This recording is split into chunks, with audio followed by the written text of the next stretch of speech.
Phase 1కి 30,436.95 కోట్లు cost of the project. అంత మునుపు ఇది నేషనల్ ప్రాజెక్ట్ గా అనౌన్స్ చేసే నాటికి 4,730 కోట్ల 71 లక్షల్ని ఇన్వెస్ట్ చేశాం. 4,730 కోట్లు ఇన్వెస్ట్ చేశాం. దాన్ని రాష్ట్ర ప్రభుత్వ ఓటా కింద అప్పట్లోనే పరిగణించి మిగిలిన డబ్బులంతా కేంద్రం పెట్టేట్టుగా ఒక అవగాహనకు వచ్చాం. బ్యాలెన్స్ అమౌంట్ చూసినప్పుడు 25,706 కోట్లు వస్తుంది. 25,760 కోట్లలో ఇంతవరకు రిలీజ్ చేసింది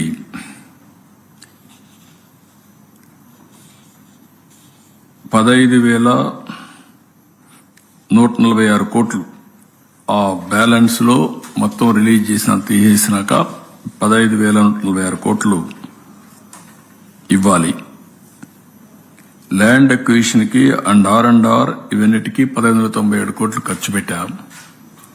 ఇవన్నీ పోతే ఈరోజు నెట్ 12,157 కోట్లు ఇవ్వడానికి కేబినెట్ ఇన్ ప్రిన్సిపల్ యాక్సెప్ట్ చేసింది.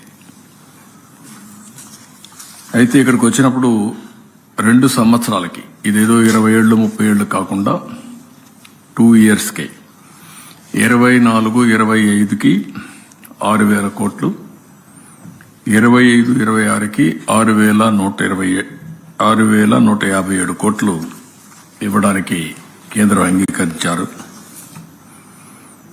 ఇక్కడ కూడా డేట్ వారీగా ప్రిస్క్రైబ్ చేశారు. అంటే construction of gap 1 ECRF dam December 24, construction of ECRF dam diaphragm wall gap 2 June 2025, completion of spillway and gates May 2025, completion of approach and pilot channels May 2025, completion of connectivities May 2025, completion of ECRF gap 2 and dam March 2026కి. మొత్తం కూడా project ని 2026-27 మార్చి లోపల complete చేసేట్టుగా ఒక schedule announce చేశారు. ఇది ఒక విధంగా చెప్పాలంటే సంతోషించదగ్గ విషయం. దీన్ని మనస్ఫూర్తిగా స్వాగతిస్తున్నాం. నరేంద్ర మోడీ గారికి, నిర్మలా సీతారామన్ గారికి, సిఆర్ పాటిల్ ఎవరైతే వాటర్ రిసోర్స్ మినిస్టర్ ఉన్నారో ఆయనకి ముగ్గురు కూడా ధన్యవాదాలు తెలియజేస్తున్నాం. మనస్ఫూర్తిగా అభినందనలు. ఇదొక చరిత్ర. ఆంధ్రప్రదేశ్ రాష్ట్రం యొక్క సెంటిమెంట్ తో కూడిన సమస్య. దక్షిణ భారతదేశంలో మనమందరం కూడా అగ్రెసివ్ గా అభివృద్ధి చేసుకుంటూ ముందుకు పోతున్నాం. ఆర్థిక సంస్కరణల్ని అందిపుచ్చుకున్నాం. కానీ వాటర్ చూస్తే ఈ ఒక మాటలో చెప్పాలంటే ఈ 4 స్టేట్లో, కేరళ తప్ప 4 స్టేట్స్ లో వాటర్ స్కార్సిటీ ఎక్కువ ఉంది. త్రాగునీరు కానీ, ఇరిగేషన్ వాటర్ కానీ ఇవన్నీ ఉన్నాయి.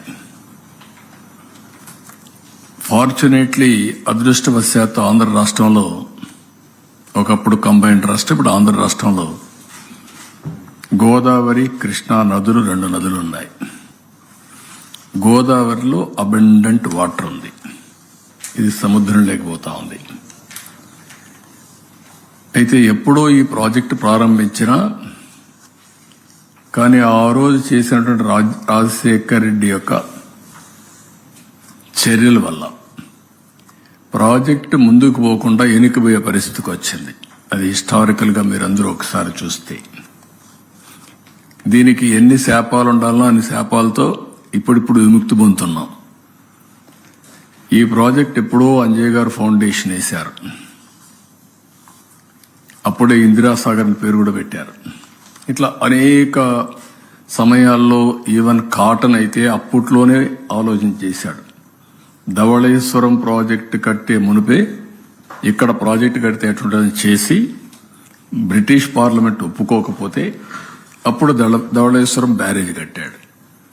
లేకుంటే అప్పట్లోనే అయిపోయి ఉండాల్సిన ప్రాజెక్ట్ ఇది. అంటే ఎన్ని ఇబ్బందులు రావాలన్ని ఇబ్బందులు వచ్చాయి. అలాంటిది రాజశేఖర రెడ్డి కాంట్రాక్టర్లు మార్చి ఆ కాంట్రాక్ట్ లిటిగేషన్ పడి 2009 వరకు ఆ కాంట్రాక్టులు పనిచేసింటే అయిపోయి ఉండేది, పనిచేయకుండా అడ్డుపడ్డాడు. అది ఆయన చనిపోయే వరకు మళ్ళా కాంట్రాక్ట్ని పిలవలేకపోయాడు.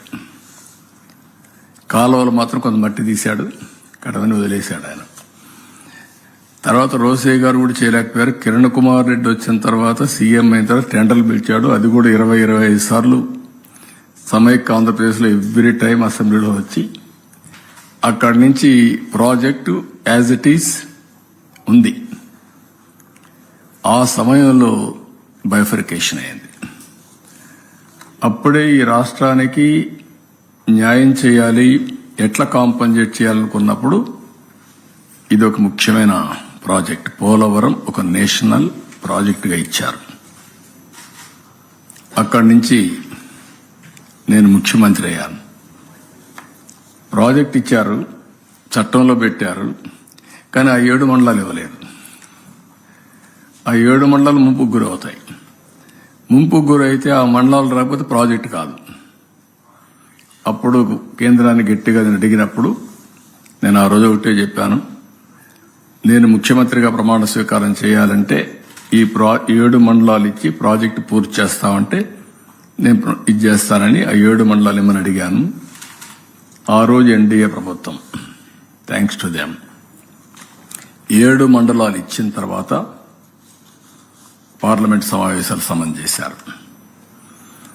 ఎప్పుడు కూడా చరిత్రలో కేబినెట్ ఫార్మ్ అవుతానే పార్లమెంటు ఇచ్చేసి రెగ్యులర్ బిజినెస్కి వెళ్తారు. అట్లా కాకుండా పార్లమెంట్ సమావేశాల కంటే ముందు ఒక ఆర్డినెన్స్ పాస్ చేసి ప్రెసిడెంట్ ఆమోదించి తర్వాత పార్లమెంట్ సమావేశాలు పెట్టారు. That is the difference. ఆ విధంగా మన చిరకాల కోరిక నెరవేరే ఆశలు వచ్చాయి. అక్కడి నుంచి 28 సార్లు క్షేత్రస్థాయికి వెళ్ళారు. 82 సార్లు వర్చువల్గా సోమవారాన్ని పోలవరంగా చేసుకున్నాం. అదొక ప్యాషన్. ఒక మాటలో చెప్పాలంటే అది ఒక అబ్సెషన్. పోలవరం అనేది ఎట్టి పరిస్థితుల్లో కంప్లీట్ చేయాలి.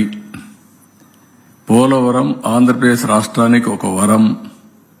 ఇది కంప్లీట్ చేసి జాతికి అంకితం చేస్తే జాతి బాగుపడుతుందనే ధ్యేయంతో రాత్రింబగళ్ళు పనిచేశాం. 72% పనులు పూర్తి చేశాం. 11,760